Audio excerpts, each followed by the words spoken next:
Eh bien, bonjour sur la chaîne du joueur Loverien. Aujourd'hui, je vais vous présenter la deuxième carte de l'extension numéro 8, c'est-à-dire la Corée du Sud. C'est un jeu qui se joue de 2 à 5 joueurs. Donc la petite particularité, ce sera le tableau des provinces. Je vais y revenir un peu après. Alors, une petite présentation des nouveautés de cette carte Corée du Sud. Nous avons la carte des comptes des provinces. Nous avons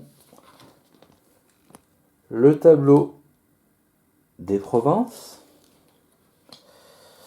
Nous avons les cartes Train Express. Et évidemment, les missions. Alors, comment on installe le jeu? Donc, on met son plateau, on met ses cartes qu'on mélange et on place 5 cartes face visible. On en distribue 4 à chaque joueur, chaque joueuse. Ensuite, on distribue 6 cartes destination. Les cartes destination, c'est un système de draft. Donc, on va prendre 2 cartes destination, on va passer aux autres joueurs 2 cartes, jusqu'à ce que tout le monde ait 6 cartes. Et à la fin, on va défausser 2 cartes pour qu'il ne nous en reste plus que 4. On a aussi un système de train express. Donc le système des trains express, fonctionne pour deux choses. Si on prend des cartes destination, eh bien, en fonction de la valeur supplémentaire des cartes train express, eh bien, on pourra prendre ici 2 cartes supplémentaires, en plus des 3, ici 3 ou là 1. Mais les trains express peuvent servir aussi à autre chose par rapport au tableau des provinces, et ça, je vais l'expliquer. Avant d'expliquer le système des trains express, je vais expliquer le système des tableaux de province. Mettons, je vais payer 2 cartes vertes. Donc je paye 2 cartes vertes, je mets mes wagons ici, je relie Gumi à Sanju. Voilà. Donc j'ai relié mes deux villes. Ce qui va se passer, c'est que je ne suis pas obligé. Je vais prendre un wagon. Je vais prendre un wagon comme ça. Et en fait, je vais placer mon wagon sur le tableau en fonction du nombre de wagons que j'ai posé. Donc là, j'ai posé 2 wagons dans la province verte. Je mettrai 2 sur le tableau 2. Je peux mettre soit égal ou inférieur, mais pas au-dessus.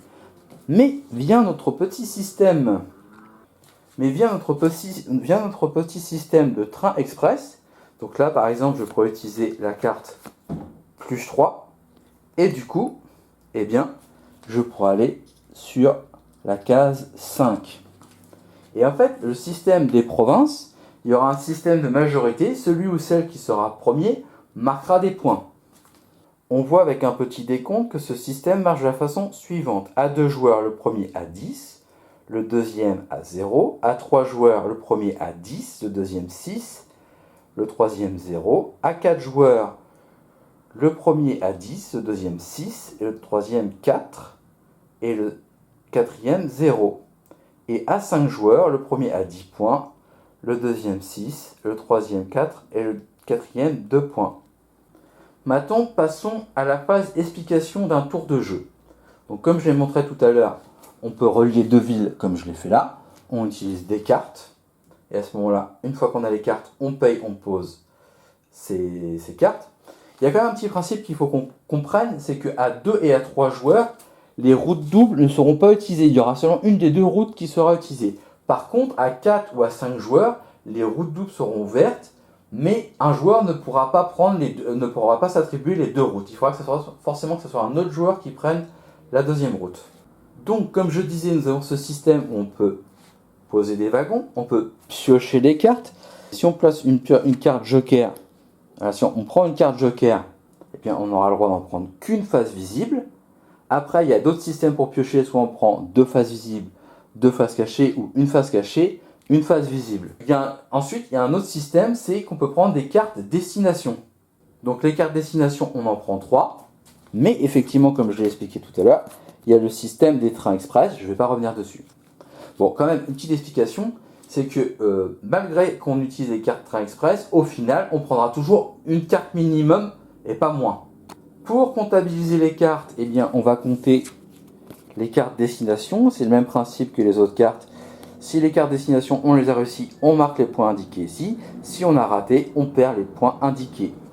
On va compter aussi les wagons posés sur la carte. On va compter le tableau des provinces que j'ai expliqué tout à l'heure. Et ma foi, c'est pas mal.